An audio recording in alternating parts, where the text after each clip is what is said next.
नमस्कार दोस्तों, मैं सुनील शर्मा, ज्योतिषी astrologer your future in your hand channel के माध्यम से हर बार आपके जीवन से संबंधित कुछ न कुछ वीडियो डालता रहता हूं। आज दोस्तों हम बात करने जा रहे हैं पाप ग्रह राहु की। कि अगर लग्न में राहु है तो उसका क्या प्रभाव रहेगा अलग अलग भाव में, और लग्न को वो किस प्रकार से प्रभावित करेगा, इन्हीं सभी विषय में आज हम बात करने जा रहे हैं। उससे पहले आप इस चैनल को लाइक, सब्सक्राइब और साथ ही साथ बेल आइकन बटन को जरूर दबाएं। तो आइए दोस्तों जानते हैं राहु के लग्न में होने से क्या प्रभाव पड़ता है कुंडली में और जातक के शरीर में। दोस्तों, वैदिक ज्योतिष में राहु ग्रह का महत्वपूर्ण स्थान है।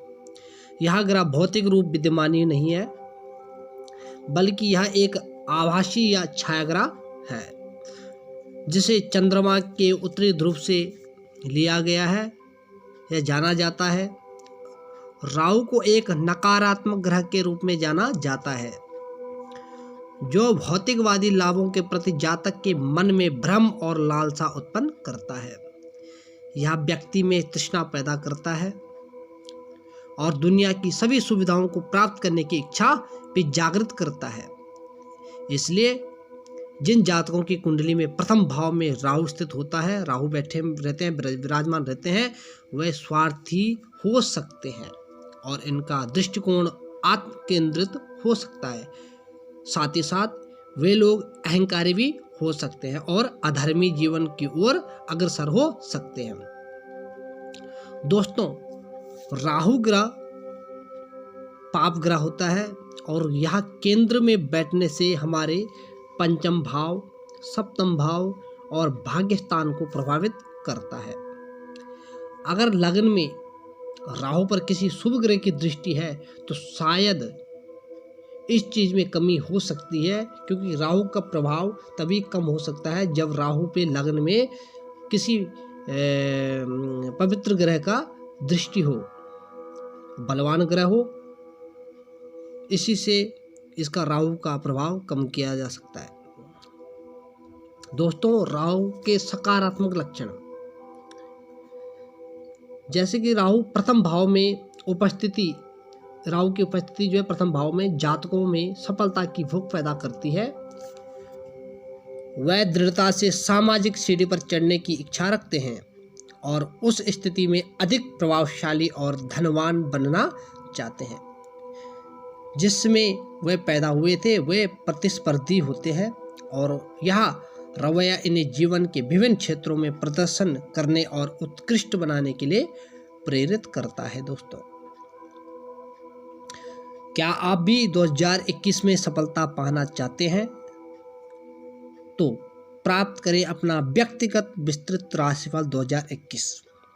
आप कमेंट बॉक्स में अपनी बात बताइए और साथ ही साथ अपना सवाल भी भेज सकते हैं। दोस्तों, प्रथम भाव में राहु की उपस्थिति वाले जातकों में सबसे अच्छा गुण ये होता है कि वे समाज या कार्यस्थल पर किसी नई अवधारणा या नए विचार के प्रयोग में लाने के पर्याप्त साहस रखते हैं। उनके अंदर बढ़ावा देने, नवाचार और प्रतिस्पर्धा करने की क्षमता अधिक रहती है। वह ऊंचाइयों तक पहुंचने के लिए नए और अलग अलग साधन के तरीके अपना सकते हैं।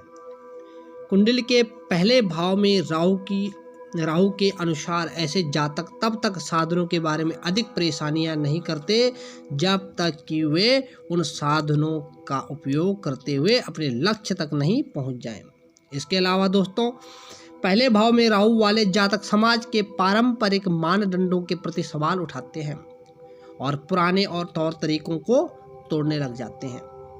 ऐसे जातक स्वयं को विशेषाधिकार प्राप्त और चुनिंदा लोगों को में अपने को मानते हैं।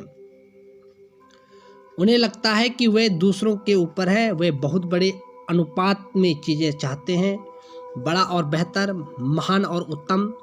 इसके साथ ही जब राहु प्रथम भाव में स्थित होता है और साथ ही साथ केतु 7वें भाव में स्थित रह जाता है। तो ग्रहों की यह स्थिति जातक को दूसरों से बहुत समय देने में सक्षम बनाती है। अब जानते दोस्तों राहु का नकारात्मक पहलू। पहले भाव में राहु की उपस्थिति वाले जातक दृढ़ता से चाहते हैं कि दूसरे उनकी प्रशंसा करें, सराहना करें। वे एक ऐसी सामाजिक छवि प्रस्तुत कर सकते हैं जो आत्म ब्राह्मण तथा प्रेरित करने वाली हो। इसके अलावा कुंडली के प्रथम भाव में राहु की स्थिति जातक को अनैतिक और अवैध कार्यों की ओर ले जाता है। बात की संभावना अधिक होती है। ऐसे जातक शराब और नशे के आदी हो सकते हैं। पहले भाव में राहु वाले जातक किसी व्याधि, विकार या पीड़ा से पीड़ित हो सकते हैं, हालांकि इसे रोका जा सकता है। दोस्तों राहु जब पीड़ित हो तो ऐसे में जातक के ऊपरी भाव क्या होते हैं, जैसे कि सर, मुंह, छाती, हाथ, ऐसे जगह रोग उत्पन्न करते हैं।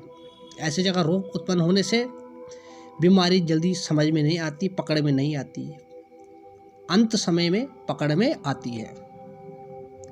ऐसे लोगों के मस्तक में चोट का निशान या काला निशान होता है जिनका राहु नकारात्मक हो।